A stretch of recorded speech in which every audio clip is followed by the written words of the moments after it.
बात की आशंका थी, आखिरकार वही हुआ। लगातार बातचीत की गई लेकिन बात नहीं बनी। इंडिया गठबंधन की तरफ से यानी कि विपक्षी दलों ने अपना प्रत्याशी लोकसभा अध्यक्ष के लिए उतारने की घोषणा कर दी है। आज सरकार की तरफ से ओम बिरला का नामांकन हो गया। आपको बता दें कि राजनाथ सिंह को, जो रक्षा मंत्री हैं, उनको जिम्मेदारी दी गई थी कि अपने सहयोगी दलों से बात करें। उन्होंने अपने तमाम सहयोगी दलों से आज बैठक करके बात की कि उनमें उनको कोई आपत्ति, कोई उनमें मतभेद है। तो जो बातचीत हुई है तो उस पर उन लोगों ने शर्त रखी कि आज ही डिप्टी स्पीकर का नाम जो वो लोग देंगे वो तय कर दिया जाए। डिप्टी स्पीकर अगर वो तय करते हैं तब वो अपना अध्यक्ष के लिए कोई प्रत्याशी नहीं खड़ा करेंगे। लेकिन सरकार इस बात पर राजी नहीं हुई। सरकार ने कहा कि हम बार्गेन नहीं करेंगे, ये बाद में देखा जाएगा, बाद में तय होगा, पहले अध्यक्ष चुना जाएगा। लेकिन ऐसा नहीं हुआ। तो अब जो है स्थिति ये है कि कल जो है चुनाव होगा और प्रत्याशी विपक्ष की तरफ से भी लोकसभा अध्यक्ष के लिए खड़ा होगा और शायद ऐसा पहली बार होगा। कैमरामैन अजय के साथ प्रशांत देव, न्यूज़ 24 दिल्ली। 18वीं लोकसभा के अध्यक्ष पद के लिए इंडिया ब्लॉक की तरफ से के सुरेश ने नॉमिनेशन फाइल किया। नॉमिनेशन फाइल करने के बाद कहा कि जो वायदा नरेंद्र मोदी ने उन लोगों से किया था वो वायदा उन्होंने नहीं निभाया। 18वीं लोकसभा के अध्यक्ष पद के लिए भारतीय जनता पार्टी के ओम बिरला और कांग्रेस के सुरेश ने नामांकन पत्र दाखिल किया है। इंडिया समूह ने आरोप लगाया कि प्रधानमंत्री नरेंद्र मोदी ने पहले इंडिया समूह को लोकसभा उपाध्यक्ष पद देने का वादा कर सबके सहयोग से सरकार चलाने की बात की थी, लेकिन अब वह उपाध्यक्ष पद पर ही विपक्षी गठबंधन को देने को तैयार नहीं है। इसलिए विपक्षी गठबंधन ने लोकसभा अध्यक्ष के लिए अपना उम्मीदवार मैदान में उतारा है। कांग्रेस अध्यक्ष मल्लिकार्जुन खड़गे ने मोदी पर आरोप लगाया कि वह सबके साथ चलकर सहमति की बात करते हैं, लेकिन उनके काम इसके ठीक विपरीत होते हैं। कांग्रेस ने कहा कि जो वायदा नरेंद्र मोदी ने उनके नेताओं से की वो वायदा उन्होंने नहीं निभाया, लिहाजा मजबूरन के सुरेश को अध्यक्ष पद के लिए नॉमिनेशन फाइल करना पड़ा। कैमरा पर्सन जहांगीर के साथ रमन कुमार, दिल्ली, न्यूज़ 24। दिल्ली के मुख्यमंत्री अरविंद केजरीवाल को फिलहाल तिहाड़ जेल में रहना होगा। दिल्ली हाईकोर्ट से अरविंद केजरीवाल को कोई राहत नहीं मिली है। हाईकोर्ट ने कहा कि ट्रायल कोर्ट ने अरविंद केजरीवाल को जमानत देते हुए उन केस के उन तमाम तथ्यों की अनदेखी की जिसको देखा जाना चाहिए था। ईडी ने हाईकोर्ट में जो याचिका दायर करते हुए जितनी बातें कही थी और सुनवाई के दौरान जितने तथ्य रखे गए थे, मसलन ट्रायल कोर्ट ने जमानत देते हुए केस के तथ्यों को नहीं देखा, ट्रायल कोर्ट ने ईडी को अपनी दलीलों को रखने के लिए पर्याप्त समय नहीं दिया, ट्रायल कोर्ट ने जमानत देते समय मनी लॉन्ड्रिंग एक्ट के सेक्शन 45 के शर्तों को डील नहीं किया। ये तमाम जो बातें थी जो ईडी की तरफ से हाईकोर्ट में सुनवाई के दौरान कही थी, हाईकोर्ट ने उन सभी तथ्यों को, उन सभी दलीलों को मान लिया। और इस तरह हाईकोर्ट ने अपनी टिप्पणी में ये भी कहा कि ट्रायल कोर्ट ने जो ये बात कही कि जांच एजेंसी यानी ईडी अरविंद केजरीवाल को लेकर पूर्वाग्रह से ग्रसित है, हाईकोर्ट ने कहा कि ये ट्रायल कोर्ट की ये फाइंडिंग सही नहीं है, क्योंकि हाईकोर्ट इसके पहले ही अरविंद केजरीवाल के इस तरह की दलीलों को खारिज कर चुका है। तो इस तरह अब अरविंद केजरीवाल को फिलहाल तिहाड़ जेल में रहना होगा। कैमरामैन अविनाश राणा के साथ प्रभाकर मिश्रा, न्यूज़ 24 दिल्ली। लोकसभा चुनाव से पहले अग्निवीर के मुद्दे को लेकर विपक्षी पार्टियां केंद्र सरकार पर हमला बोलती रही हैं। ऐसे में मुखरता से कांग्रेस के पूर्व अध्यक्ष राहुल गांधी भी अग्निवीर के तमाम विद्यार्थियों से उन्होंने मुलाकात भी की थी और उनकी समस्याओं को भी सुना था। और ऐसे में लोकसभा चुनाव के बाद उन्होंने एक बार फिर से अग्निवीर विद्यार्थियों से बात की थी और भरोसा दिया था कि वो सरकार से बात करेंगे, सरकार को झुकाने की कोशिश करेंगे। और इसी कड़ी में जहां एक तरफ संसद सत्र चल रहा है तो वहीं अग्निवीर की बड़ी संख्या में लोग जंतर मंतर दिल्ली पर इकट्ठा हुए हैं कि 1.5 लाख जो पेंडिंग भर्तियां हैं सरकार उस पर जल्द से जल्द कुछ निष्कर्ष निकाले और भर्ती को बहाल करे। अब ऐसे में देखना होगा कि अग्निवीर का मुद्दा एक बार फिर से संसद सत्र में विपक्षी पार्टियां उठाने वाली हैं, तो वहीं बड़ी संख्या में अग्निवीर पिछले 3 दिनों के लिए जंतर मंतर पर इकट्ठा होंगे और सरकार पर दबाव बनाने की कोशिश करेंगे। कैमरामैन के साथ दीपक दुबे, न्यूज़ 24 दिल्ली। महाराष्ट्र के मुख्यमंत्री एकनाथ शिंदे ने दिल्ली में केंद्रीय गृह मंत्री अमित शाह से मुलाकात की है। दोनों नेताओं के बीच यह बैठक करीब 1 से 1.5 घंटे तक चली है। सूत्रों की माने तो लोकसभा चुनाव में महाराष्ट्र में जो कुछ भी हुआ है इसकी जानकारी सीएम शिंदे ने गृह मंत्री अमित शाह को दी है। इतना ही नहीं, आगामी विधानसभा चुनाव में शिवसेना को ज्यादा से ज्यादा सीट दिए जाने की मांग सीएम शिंदे ने अमित शाह से की है। इसके पीछे लोकसभा चुनाव में पार्टी का बेहतर प्रदर्शन और स्ट्राइक रेट का उन्होंने हवाला दिया है।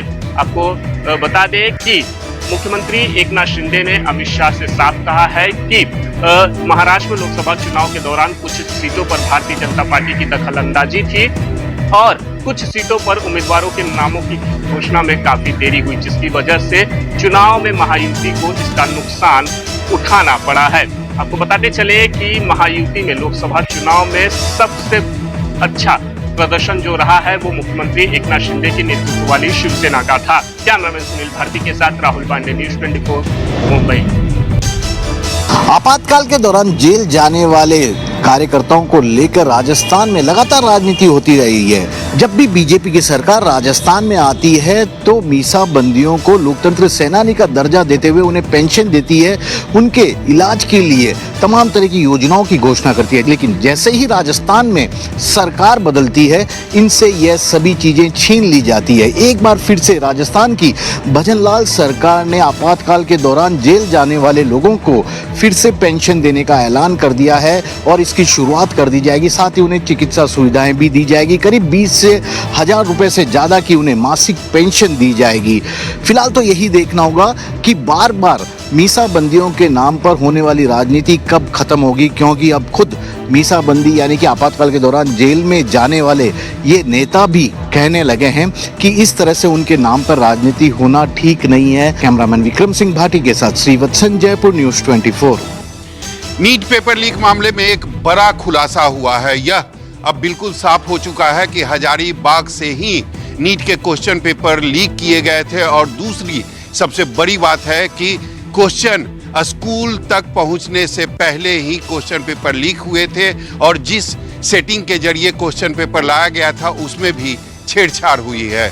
आर्थिक अपराध इकाई की टीम मामले की जांच करने के लिए हजारीबाग के ओएसिस स्कूल में पहुंची थी, जहां हैरान कर देने वाले खुलासे हुए हैं। आर्थिक अपराध इकाई की टीम ने स्कूल में प्रश्न पत्र के सील्ड पैकेट के अपोजिट एंड यानी निचले के हिस्से में छेड़छाड़ पाई है। इसके सबूत भी मिले हैं। जो प्रश्न पत्र पैकेट के निचले हिस्से होते हैं उसे बड़ी ही बारीकी से टेम्पर्ड किया था। पूरे मामले को सीबीआई ने अपने हाथों में ले लिया और सबसे बड़ी बात है कि जिन 13 लोगों को आर्थिक अपराध इकाई ने गिरफ्तार किया था, आज पटना के सिविल कोर्ट में उनकी जमानत याचिका पर सुनवाई हुई। कोर्ट ने जमानत देने से इनकार कर दिया और सीबीआई कोर्ट जाने की सलाह दी है। कैमरामैन ऋषि के साथ सौरभ कुमार, पटना, न्यूज़ 24।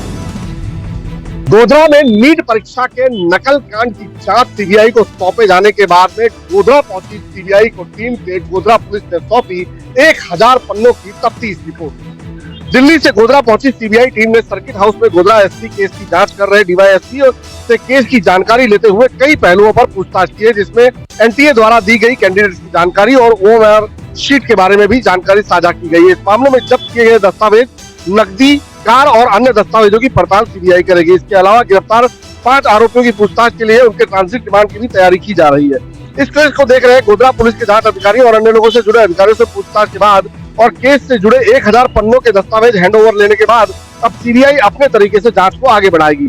यहाँ आपको बता दें कि स्थानीय प्रशासन और पुलिस की सतर्कता के चलते जयराम स्कूल में ली जा रही नीट परीक्षा में नकल कांड को स्थल बना दिया गया था और यहाँ पर पता चला था कि एक बच्चे से 10 लाख रुपए लेकर उन्हें नकल कराने की पूरी साजिश रची गई थी। कैमरामैन साथ भूपेंद्र सिंह, अहमदाबाद, न्यूज़ 24।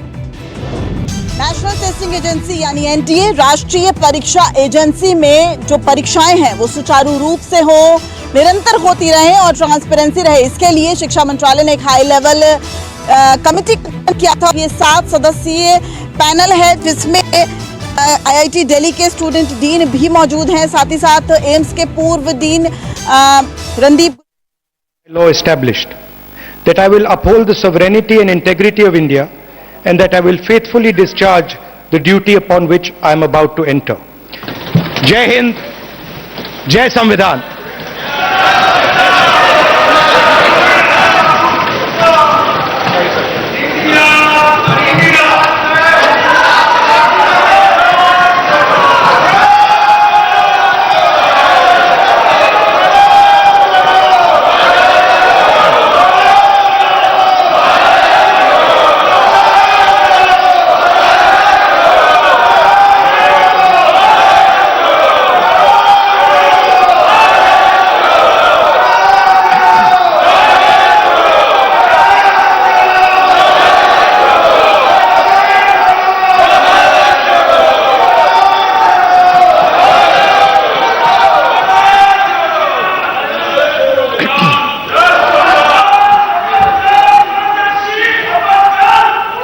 श्री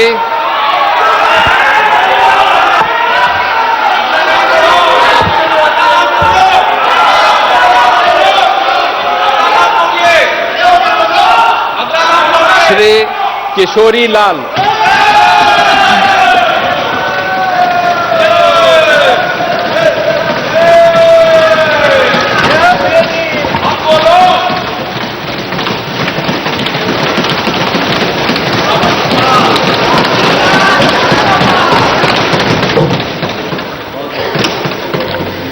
मैं किशोरी लाल, जो लोकसभा का सदस्य निर्वाचित हुआ हूं, ईश्वर की शपथ लेता हूं कि मैं विधि द्वारा स्थापित भारत के संविधान के प्रति सच्ची श्रद्धा और निष्ठा रखूंगा। मैं भारत की प्रभुता और अखंडता को अक्षुण्ण रखूंगा तथा जिस पद को मैं ग्रहण करने वाला हूं, उसके कर्तव्यों का श्रद्धापूर्वक निर्वहन करूंगा। Long live India.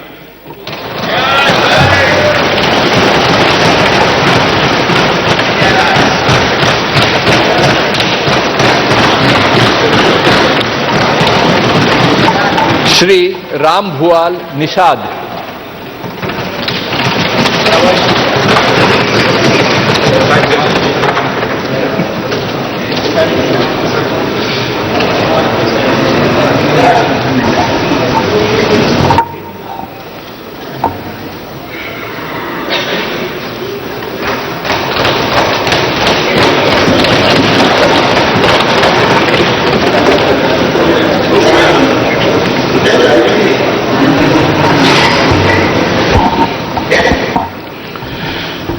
मैं राम भुआल निषाद, जो लोकसभा का सदस्य निर्वाचित हुआ हूँ, सत्यनिष्ठा से प्रतिज्ञा करता हूँ कि मैं विधि द्वारा स्थापित भारत के संविधान के प्रति सच्ची श्रद्धा और निष्ठा रखूँगा। मैं भारत की प्रभुता और अखंडता अक्षुण्ण रखूँगा तथा जिस पद को मैं ग्रहण करने वाला हूँ, इसके कर्तव्यों का श्रद्धापूर्वक निर्वहन करूँगा। जय हिंद, जय भारत, जय समाजवाद। माननीय अखिलेश यादव जी जिंदाबाद।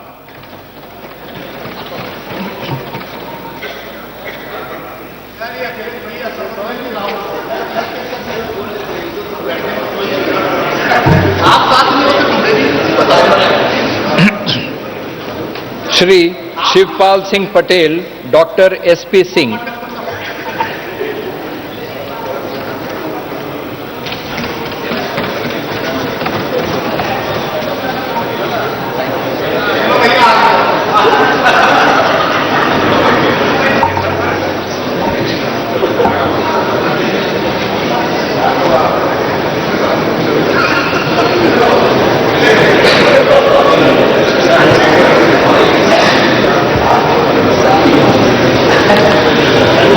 सभी माननीय सदस्यों को प्रणाम। मैं डॉक्टर एसपी सिंह, शिवपाल सिंह पटेल, जो लोकसभा का सदस्य निर्वाचित हुआ हूं, ईश्वर की शपथ लेता हूं कि मैं विधि द्वारा स्थापित भारत के संविधान के प्रति सच्ची श्रद्धा और निष्ठा रखूंगा। मैं भारत की प्रभुता और अखंडता अक्षुण्ण रखूंगा तथा जिस पद को मैं ग्रहण करने वाला हूं, उसके कर्तव्यों का श्रद्धापूर्वक निर्वहन करूंगा। जय हिंद, जय समाजवाद, जय संविधान।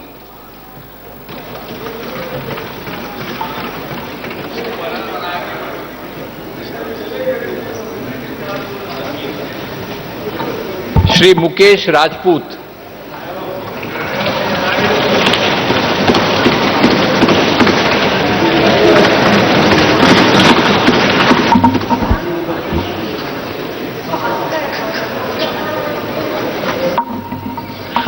बाबा नीव करोड़ी धाम की जय।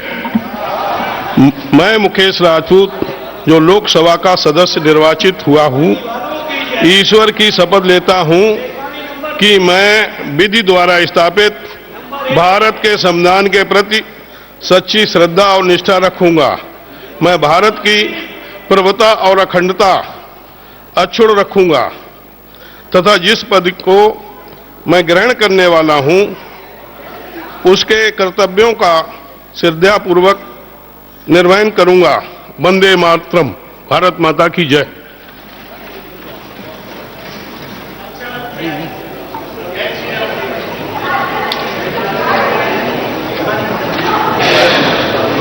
श्री जितेंद्र कुमार दोहरे।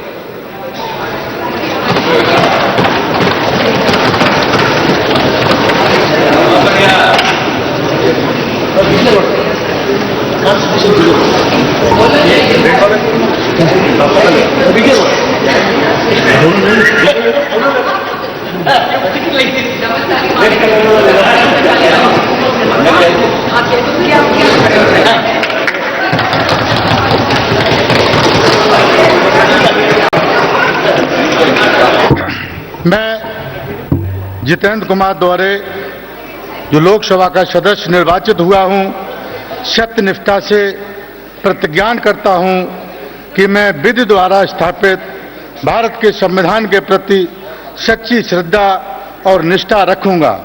मैं भारत की प्रभुता और अखंडता अक्षुण्ण रखूंगा तथा जिस पद को मैं ग्रहण करने वाला हूं उसके कर्तव्यों का श्रद्धा। देश की राजधानी दिल्ली में पानी का संकट लगातार बरकरार है। ऐसे में आम आदमी पार्टी या फिर कहें कि दिल्ली सरकार और दिल्ली भाजपा आमने सामने है। एक तरफ आम आदमी पार्टी का आरोप है कि हिमाचल से पानी तो छोड़ा जा रहा, लेकिन हरियाणा सरकार दिल्ली तक पानी नहीं पहुंचने दे रही। यही वजह है कि दिल्ली सरकार में जल मंत्री आतिशी पिछले 5 दिनों से अनशन पर बैठी हुई थी और देर रात को उनकी तबीयत ज़्यादा खराब हो गई, जहां उन्हें दिल्ली के LNJP अस्पताल में भर्ती कराया गया है। आपको बता दें कि डॉक्टरों के मुताबिक उनका कीटोन लेवल काफ़ी कम हो गया है, जिसकी वजह से उनका स्वास्थ्य खराब। यादव, जो लोकसभा का सदस्य निर्वाचित हुआ हूं, ईश्वर की शपथ लेता हूं कि मैं विधि द्वारा स्थापित भारत के संविधान के प्रति सच्ची श्रद्धा और निष्ठा रखूंगा। मैं भारत की प्रभुता और अखंडता को अक्षुण्ण रखूंगा तथा जिस पद को मैं ग्रहण करने वाला हूं उसके कर्तव्यों का श्रद्धापूर्वक निर्वहन करूंगा।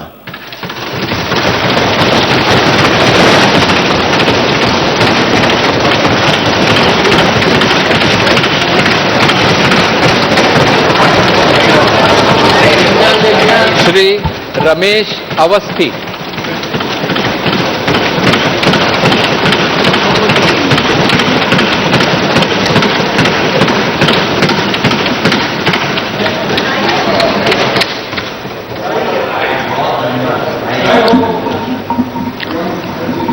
मैं रमेश अवस्थी, जो लोकसभा का सदस्य निर्वाचित हुआ हूं, ईश्वर की शपथ लेता हूं कि मैं विधि द्वारा स्थापित भारत के संविधान के प्रति सच्ची श्रद्धा और निष्ठा रखूंगा। मैं भारत की प्रभुता और अखंडता अक्षुण्ण रखूंगा तथा जिस पद को मैं ग्रहण करने वाला हूं उसके कर्तव्यों का श्रद्धापूर्वक निर्वहन करूंगा।